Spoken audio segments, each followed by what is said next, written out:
સેનાના પ્રમુખ જનરલ ઉપેન્દ્ર દ્વિવેદી દ્વારા મિકેનાઇઝ્ડ ઇન્ફન્ટ્રી બટાલિયનોને રાષ્ટ્રપતિ કલર્સ પ્રદાન કરવામાં આવ્યા.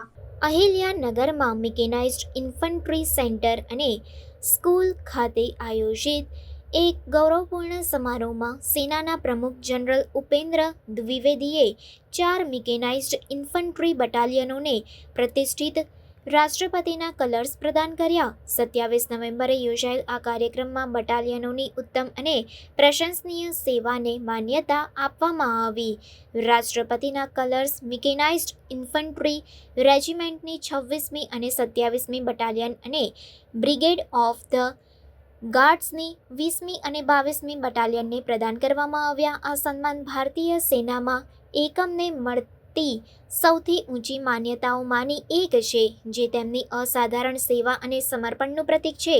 સેનાના પ્રમુખનું સંબોધન. જનરલ દ્વિવેદીએ તેમના સંબોધનમાં મિકેનાઇઝ્ડ ઇન્ફન્ટ્રીની વ્યાવસાયિકતા, શિસ્ત અને ઓપરેશનલ કુશળતાઓને હાઇલાઇટ કરી. તેમણે ઓપ પવન, ઓપ વિજય, ઓપ રક્ષક અને ઓપ સ્નો લિયોપાર્ડ સહિતના વિવિધ ઓપરેશનોમાં તેમના યોગદાનની પ્રશંસા કરી અને યુએન શાંતિ મિશનના તેમના ભૂમિકા પર ભાર મૂક્યો. તેમણે ફ્યુચરિસ્ટિક ઇન્ફન્ટ્રી કોમ્બેટ વ્હીકલ્સ, નાગ મિસાઇલ સિસ્ટમ્સ અને ઇન્ટિગ્રેટેડ સર્વેલન્સ અને ટાર્ગેટ સિસ્ટમ્સ જેવા આધુનિક સિસ્ટમ્સ સાથે મિકેનાઇઝ્ડ ઇન્ફન્ટ્રીને આધુનિક બનાવવાની મહત્વતા પર ભાર મૂક્યો. રાષ્ટ્રપતિના કલર્સ એક ઐતિહાસિક સૈન્ય પરંપરા છે જે એકમની ઓળખ અને ગૌરવનું પ્રતીક છે.